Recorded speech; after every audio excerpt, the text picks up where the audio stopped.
마태복음 13장 23절 말씀, 좋은 땅에 뿌리웠다는 것은 말씀을 듣고 깨닫는 자니 결실하여 혹 100배, 혹 60배, 혹 30배가 되었느니라 하시더라. 네. 우리의 구원을 씨 뿌리는 비유를 가르쳐서 우리의 구원을 또 가르칩니다. 씨라는 것은 첫째 땅에 뿌려서 그것이 싹이 나도록 하는 겁니다. 싹이 나고 난 뒤는 이제는 그것이 결실이 되기까지 모든 과정을 다 거치고 나면 최종 결실이 되는 겁니다. 결실이 된단 말은 씨 뿌리는 그 일에서부터 마지막 목적을 다 이루는 것입니다. 성공을 한 겁니다. 그래서 먼저 씨를 뿌려서 싹이 나는 이 과정까지 먼저 돼야 되고, 그 다음에 싹이 나서 마지막 결실되는 이 과정까지, 이 두 과정을 온전히 다 거쳐야만 우리의 구원이 된다는 겁니다. 즉, 싹이 난다는 말은 땅에 씨를 뿌려서 그 뿌린 그 씨앗이 이제 싹으로 나는 겁니다. 이것은 우리에게 무엇을 가르치는 하니, 우리는 하나님의 말씀을 들음으로 인하여 깨달음의 은혜를 받아야만 된다, 그 말입니다. 말씀을 듣는 이 과정이 없으면 그 사람은 믿고 행하는 과정을 가질 수가 없습니다. 그래서 항상 1단계는 말씀을 듣는 과정, 들어서 깨닫는 것이 있을 때 비로소 싹이 나는 겁니다. 들어서 깨닫는 것. 깨달음이 없으면 안 됩니다. 그래서 우리는 항상 말씀을 듣는 이 일에 주력을 하는 것이 신앙생활이요. 들을 때에 반드시 싹이 나도록 해야 되는데, 싹이 나려고 그러면 그 세 가지 과정이 온전히 되어야 되는데, 그것이 길가밭이 되지 않아야 온전하게 그것이 자랄 수가 있습니다. 길가밭이 되지 않아야, 또 돌밭이 되지 않아야, 또 가시덤불밭이 되지 않아야 된다. 그럼 이 세 가지를 다 제거하고 나면 그는 아주 씨가 잘 자랍니다. 씨가 잘 자란다. 씨가 잘 자라서 이 싹이 잘 납니다. 그러면 1단계는 성공은 된 겁니다. 일단 씨 뿌리고 난 뒤에 싹이 안 날까 염려하고 근심하고 더 애타고 이러는데, 그렇게 다 씨를 다 뿌리고 나니까 나중에 싹이 쑥 나니까 이제 됐다. 그러나 아직은 결실되기까지는 멀었지만 그래도 이 정도 같으면 반은 성공했다. 말씀을 들어서 속에 깨달음이 나오면 됐다. 이제 반은 됐다. 그래서 우리는 말씀을 듣는 이 일과 들음으로 인하여 오는 깨달음이 나오는 이것이 되어져야 됩니다. 말씀을 듣지 않으면 아무 소용없고, 들어도 깨달음이 없다면 속에 뭔가 세 가지가 잠복해 있기 때문에, 그것이 안에 들어있기 때문에, 그래서 깨닫지를 못하는 겁니다. 깨닫는다는 것은 막바로 깨달음은 믿음으로 이어지고 바로 행함으로 이어지는 것이기 때문에, 그래서 깨닫게 되면 이제는 우리가 현실을 만날 때에 그 현실에서 그대로 믿고 순종을 하게 됩니다. 행하게 된다고. 그것이 최종 결실이 되는 겁니다. 그러면 순수로 본다면 말씀을 들어서 깨닫는 자가 되요. 요거 1단계입니다. 이제는 깨달음을 가지고 현실에서 우리가 믿고 행하는 그 과정을 통해서 결실이 된다. 구원이 된다. 그런 겁니다. 그래서 먼저 말씀을 들을 때 깨달음을 어떻게 가지느냐 못 가지느냐 하는 요 문제를 앞에 많이 말씀하셨습니다. 세 가지, 요 밭에 있는 세 가지를 다 제거하면 너는 말씀을 들을 때 깨달음이 된다. 내 마음속에 이 세 가지가 항상 있으면 들으나 깨닫지를 못하는 겁니다. 들으나 못하니까 현실에서 믿음 생활을 못하고 순종 생활을 할 수가 없는 겁니다. 깨달음이 없으니까. 그래서 우리가 힘쓸 것은 말씀을 듣되 깨달음을 가질 수 있도록 그렇게 하나님 앞에 구하면서 말씀을 들어야 돼요. 즉 우리 속에 길가밭이 없도록, 길가밭이 안 되도록, 돌밭이 안 되도록, 가시드물밭이 안 되도록 이렇게 해놓고 말씀을 들어야 되는데 단단한 길가밭을 만들어놓고 말씀을 들어봐도 깨달음이 오질 않습니다. 단단한 돌밭이 되어 있는데도 말씀을 들어봐도 깨달음이 안 옵니다. 또 가시덤불 같은 그런 것을 내버려 두고 말씀을 들어도 깨닫지를 못하는 겁니다. 그래서 말씀을 들으면 적시없이 깨달아서 그 깨달음의 힘으로 현실에서 바로 믿고 행하는 이 사람이 되는 겁니다. 그래서 순수로 본다면 말씀을 들을 때 깨달음을 가질 때 그것이 우리 신앙의 가장 은혜입니다. 듣는 자의 받는 거 깨달음의 은혜. 그러면 필연적으로 그 사람은 믿고 행하는 것이 되기 때문에 그래서 깨달음이 중요하다. 요 깨달음 다른 데는 알다 이랬습니다. 알다. 아는 것이 중요하다 그러면 그냥 지식적으로 아는 것이 아니라 깨달아서 아는 겁니다. 깨달아서 아는 것은 막바로 믿음이 되고 마음으로 믿는 믿음이 되면서 행함으로 이어지는 것. 그래서 어제도 정리한 것처럼 영지주의란 말은 그게는 영적 깨달음을 가져야만 구원이 된다는 거예요. 그러나 그 뒤는 깨달음만 가지면 구원이 되지 그게 믿든지 행하든지 다 들어서 어떻게 하는데 이에 대해서는 관여하지 않습니다.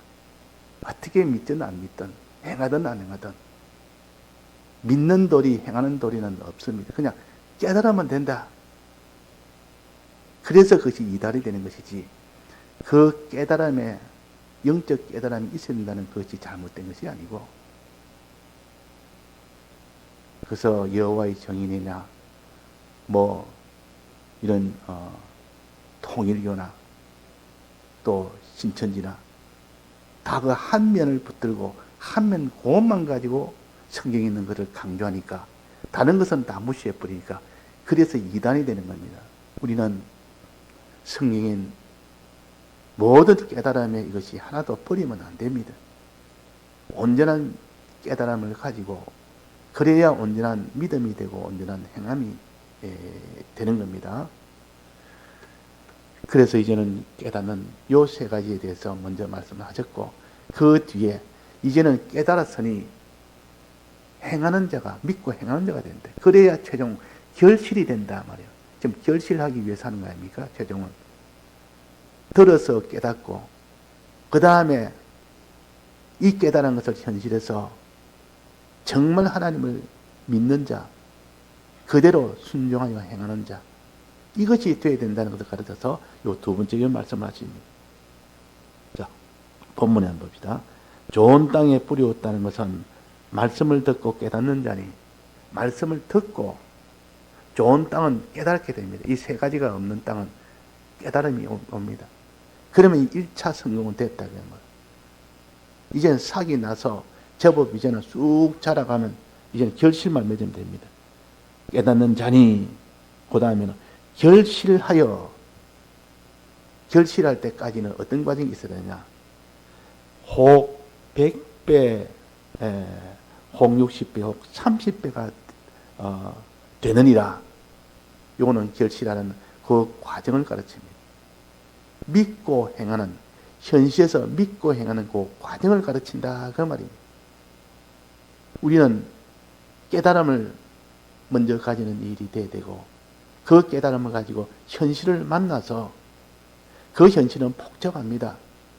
그 현실은 단순하게 그냥 있는 것이 아니라 거기는 온갖 것이 다 혼합이 되고 다 포함이 되어서 그 현실에서 생활은 어떻게 되느냐 하는 것을 여기에 말씀하시는데, 어떤 현실이든 그 현실에서 믿고 행하는 사람이 되어야 구원이 되는데, 이 현실은 세 가지가 이런 양으로 가르쳐, 결실의 양을 가르치지만 실제로는 이 결실하려면, 구원을 얻으려면 세 가지 믿고 행하는 그 면을 가져야 된다.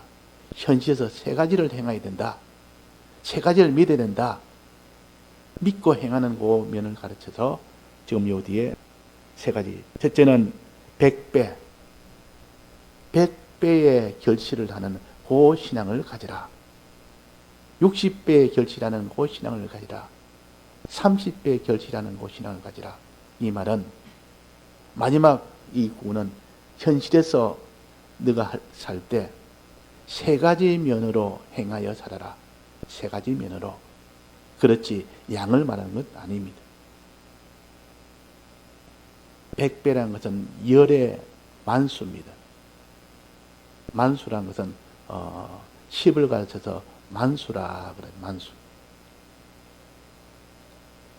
6의 만수가 60입니다. 3의 만수는 30입니다. 자, 열의 만수는 100입니다. 그러니까 열과 또 6과 3은 무슨 의미를 가지느냐?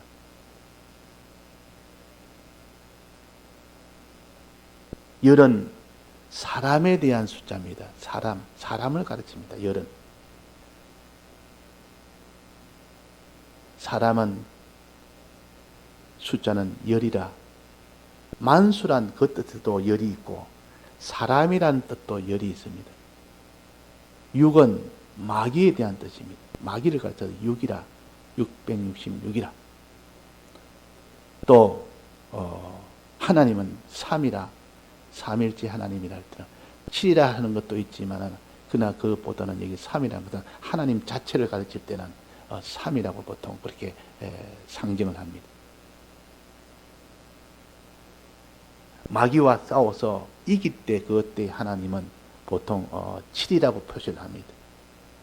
그러나 하나님 자체에 대해서 역사 전체를 말할 때는 3이라고, 성부와 성자 성령 하나님의 요 3이라는 전체 하나님의 전체 역사를 가르칠 때는 3이라고 합니다. 그러면 우리가 현실에서 신앙생활 할 때에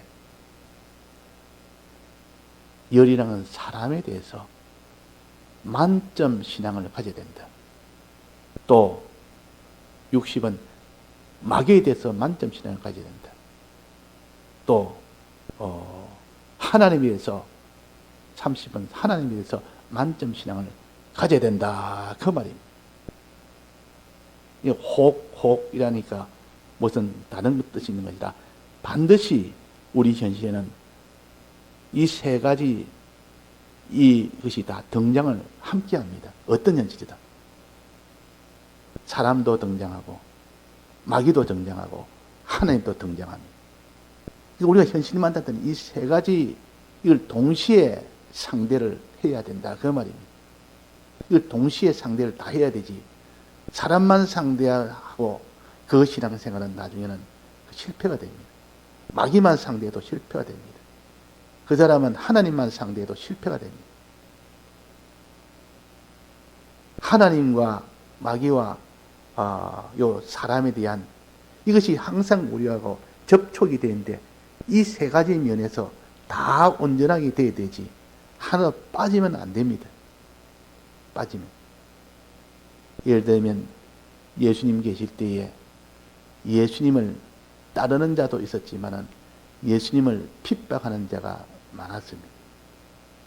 예수님을 핍박하는 자. 그러니까 사람도 만났고 예수님은 많은 이스라엘 백성도 만났고 거기에는 제사장 선지자 그 모든 이런 거짓 이런 서기관들 바리새인들을 만났지만 많은 사람도 만났고 또 그 바리새인을 이런 제사장을 십자가에 못 박는 그 역사를 하는 그 이민에 있는 마귀도 만났고 또 하나님 아버지도 만났고 이 세 면을 예수님은 다 만나서 상대를 했습니다. 그러나 사람에 대해서도 흠이 없이 만점으로 대했고 마귀에 대해서도 온전하게 만점으로 대했고 하나님 아버지에 대해서도 만점으로 대해서 그래서 그 십자가 승리를 하신 겁니다. 그 뒤에 많은 사도들도 그들도 이 복음을 전하기 위해서 사람을 먼저 만났고 그들이 어떤 핍박을 하고 어떤 미혹을 하는 이 일이라는 것은 이런 마귀의 역사도 만났고 그 사람 뒤에 있는 마귀도 만났고 또 그 뒤에 있는 하나님도 만나서 하나님을 믿고 하나님을 의지하는 그래서 한 연실에도 동시에 감옥에 자기가 잡혀갔을 때도 이 바울이 감옥에서 고통을 당할 때도 또 베드로도 그랬고 거기서는 그들을 감옥에 넣는 원수들도 만났지고 또 그게 구원을 받아야 될 많은 사람들도 만났고 또 동시에 하나님도 만나서 그 감옥 생활을 한 겁니다. 우리는 어떤 생활을 하더라도 어떤 환난 속에 들어가도 거기는 반드시 사람과의 관계가 있고 마귀와의 관계가 있고 하나님과의 관계가 있다는 거 이걸 알고 동시에 이걸 다 상대를 해서 세 가지 면에서 만점 신앙이 돼야 된다. 그래야 결실이 된다는 것이요. 결실이. 잘못하면 감옥에 가서 마귀만 상대하면 어떻게 됩니까? 마귀는 대적하여 싸워라 그랬단 말이에요. 마귀는 대적하여 싸워라 이러니까 그 자기를 핍박하는 그들에게 볶아 먹든지 삶아 먹든지 너희들이 마음대로 해라. 이런 마음으로만 계속 감옥에서 신앙생활을 하고 나면 그 사람은 실패가 됩니다. 분명히 마귀에 대해서는 대적하여 싸우라 했으니까 싸우는 신앙이 돼야 됩니다. 그러나 동시에 사람에 대한 얘는 그들도 사람 아닙니까? 사람에 대해서 하나님이 하라는 것을 또 해야 되는데 그것을 내버려두고 그냥 마귀만을 상대하니까 볶아먹든지 삶아먹든지 너가 나라가 죽이든지 이를 갈면서 그들과 대적을 했는데 사람에 대해서는 그래서는 안 됩니다. 하나님에 대해서도 그 하나님을 바라보고 하나님을 믿고 살았는데 그 면이 또 없어져 버리니까 그래서 이게 100배, 60배, 30배란 말은 우리가 말씀을 들어 깨달음을 가져가서 행할 때에 현실적으로 행할 때에 하나님을 상대하는 그 면을 반드시 너는 온전하게 가지고 마귀를 상대하는 것을 온전하게 가지고 사람을 상대하는 것을 온전하게 가져라. 이 세 가지가 동시에 다 너는 상대하면서 살아야 된다. 하나도 빠지면 그게 뭔가 이 구원이 되는 이 결실이 맺어지지 않는다. 사람에 대해서는 우리가 어떻게 상대해야 됩니까? 제일 먼저 만나는 것은 눈에 보이는 것은 사람이 제일 먼저 눈에 만나게 됩니다. 그 다음에 사람 뒤에 있는 마귀를 그 다음에 또 만나게 됩니다. 또 마귀 뒤에 있는 하나님을 만나게 됩니다. 우리는 이 세 면을 우리가 동시에 다 만나서 동시에 온전하게 상대를 해야 됩니다. 사람에 대해서는 어떻게 됐습니까?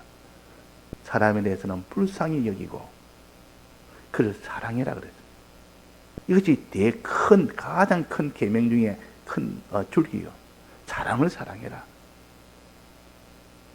사람을 사랑하는 것이 사람에 대한 가장 큰 계명입니다. 죄를 지어 그다음 죄를 용서해주고 그로 인하여 죄를 짓지 말고 그를 사랑해서 그가 구원이 되도록 해주는 이 사랑을 해라. 이것이 사람에 대한 거입니다. 어떤 원수를 만나도 요 욕에 대한 사람에 대한 도리는 지켜야 됩니다.